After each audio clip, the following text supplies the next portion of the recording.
Innova. Join the future of health.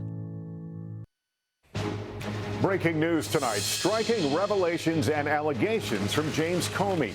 Under oath, telling Congress he has no doubt he was fired because of the Russia investigation. And he believes that President Trump clearly tried to derail the Michael Flynn probe. Comey accusing the president of lying and defaming him. Those were lies, plain and simple. An extraordinary moment in American history. Did President Trump commit obstruction of justice? Tonight, the president's lawyer fires back. Predicting autism. Doctors say a new brain scan could give parents critical clues in certain kids as young as 6 months old. And survivors' reunion. Children who escaped the Holocaust together. The amazing story of how they found each other all these years later, living just miles apart, half a world away. Nightly News begins right now.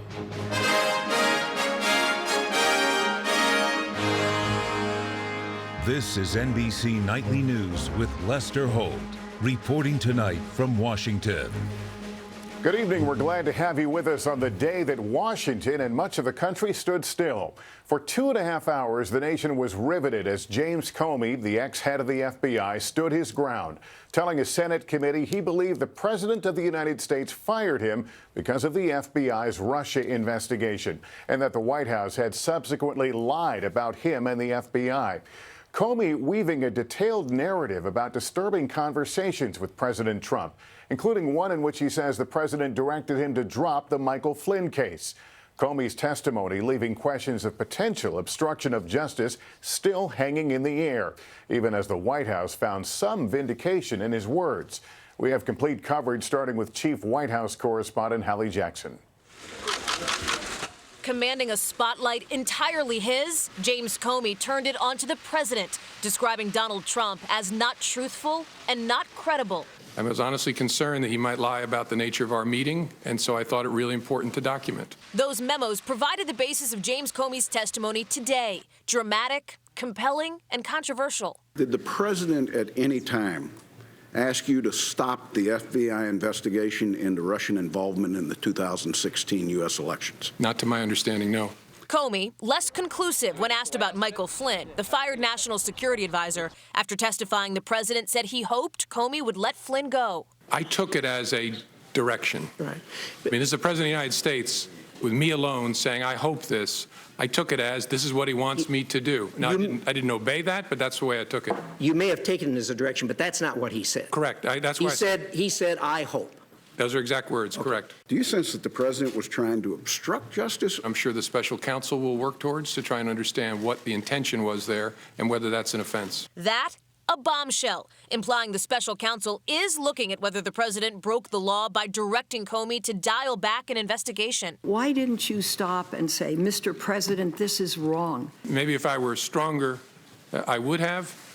I was so stunned by the conversation that I just took it in. Another startling revelation came in this acknowledgement from Comey about the conversation he documented related to Flynn. I asked a friend of mine to share the content of the memo with a reporter. I asked him to because I thought that might prompt the appointment of a special counsel. That, of course, ultimately happened. All of it triggered by a tweet. The president, who apparently suspected Comey was behind that leak, wrote on May 12th, James Comey better hope that there are no tapes of our conversation before he starts leaking to the press. Look, I've seen the tweet about tapes. Lordy, I hope there are tapes. If he did, my feelings aren't hurt. Release all the tapes. I'm good with it. Comey, clearly frustrated by the president's explanation for firing him. The administration then chose to defame me and, more importantly, the FBI by saying that the organization was in disarray. Those were lies, plain and simple. And his concerns linger about the past administration, too. And then Attorney General Loretta Lynch, appointed by President Obama. She met Bill Clinton on a tarmac when the FBI was looking at Hillary Clinton and asked Comey to call that inquiry a matter, not an investigation. As I've said before, the Federal Bureau of Investigation. We had an investigation open at the time, and so that gave me a queasy feeling. A person familiar with those discussions tells NBC Lynch used the word matter to make sure she didn't confirm or deny an investigation and wanted to stay consistent with Comey. who never said at the time he wasn't comfortable with it. Capitol Hill, captivated by all of it. People lining up starting at 4 this morning.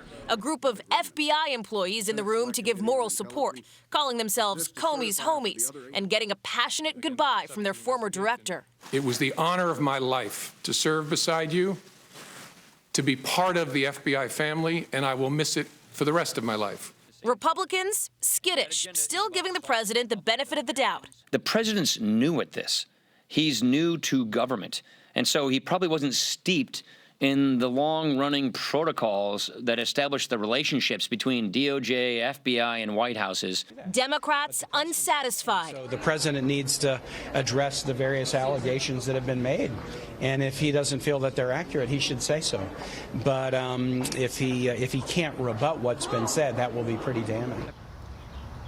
And breaking late tonight, 2 congressional sources have just told NBC News Jared Kushner has agreed to meet with Senate Intelligence Committee staffers mid-month on the condition he submit documents and answer questions from the senators themselves at a later time. Lester? All right, Hallie Jackson starting us off. Thank you. And James Comey's testimony has shed new light on the investigations into Russian election meddling and where they may be going from here. Comey's testimony also has a lot of people asking, did the president commit obstruction of justice? Our justice correspondent, Pete Williams, has that part of the story. Robert Mueller, the special counsel who took over the Russia meddling investigation, now has the memos James Comey wrote after his meetings with Donald Trump, Comey revealed today. Comey says the president urged him to drop the inquiry into Michael Flynn, forced to resign as national security advisor. But is that obstruction of justice, trying to interfere with an investigation? Legal experts disagree. It requires showing intent, hard to prove. I think it's certainly evidence of obstruction of justice. We won't know until the FBI investigation is over, but I clearly think that this is a very important testimony that will help in the development of a criminal case.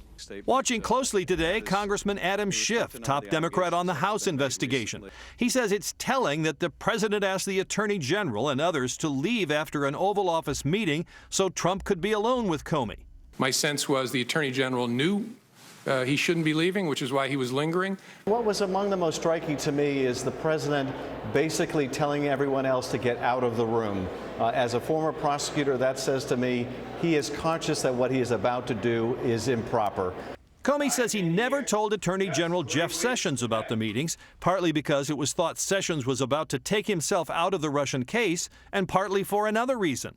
We also were aware of facts that I can't discuss in an open setting that would make his continued engagement in a Russia-related investigation problematic. Investigators tell NBC News the FBI was looking at whether Sessions had a meeting he didn't disclose early last year with Russia's ambassador at a Washington, D.C. hotel. Justice Department officials have since said there was no such meeting. Comey says President Trump showed little curiosity about Russia's election meddling. After an initial briefing in January, he says the president never asked about it again. Lester? Pete Williams tonight, thank you. Meantime, the Trump team isn't wasting any time in firing back at the fired FBI director.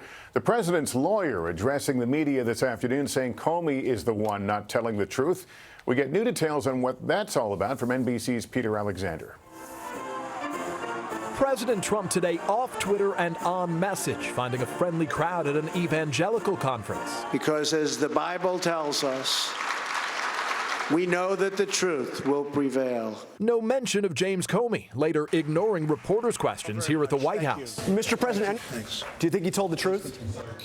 The president's rebuttal, a combative statement from his private Manhattan lawyer, Mark Kasowitz. The president feels completely vindicated and is eager to continue moving forward with his agenda and with this public cloud removed. Kasowitz accusing Comey of lying about Mr. Trump's demand for loyalty and claims he pressured Comey to back off Michael Flynn. The president never, in form or substance, directed or suggested that Mr. Comey stop investigating anyone. That dispute could easily be settled if the president released secret tapes that he's suggested exist, but is yet to produce. Kasowitz also seizing on other points, including the statement that Comey told Mr. Trump he was not personally under investigation. Mr. Comey has now finally confirmed publicly what he repeatedly told President Trump privately. The veteran trial lawyer attacking Comey for making public privileged communications with the president. Mr. Comey has now admitted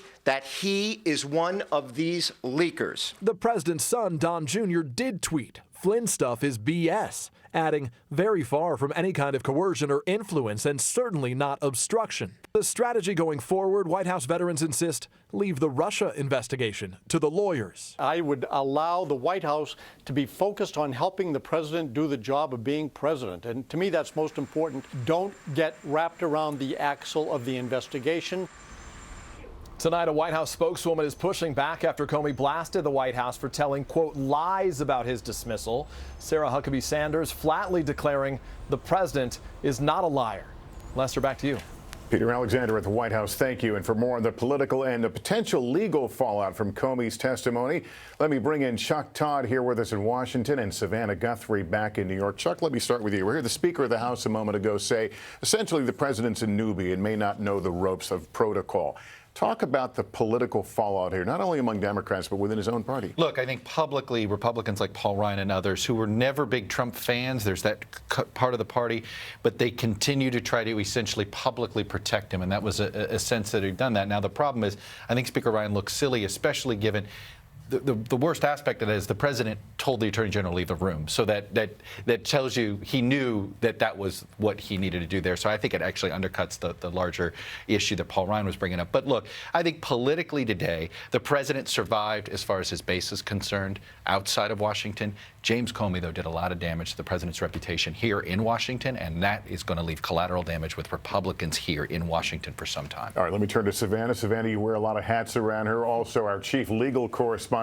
If we're talking about obstruction of justice, is there a potential criminal case here? Well, you know, it's very debatable whether the conduct we heard described today would rise to the level of obstruction of justice under our criminal laws. And the fact of the matter is, our criminal statutes weren't really built for a situation like this, where a president is potentially accused of firing his FBI director because he wants him to drop an investigation of a staffer.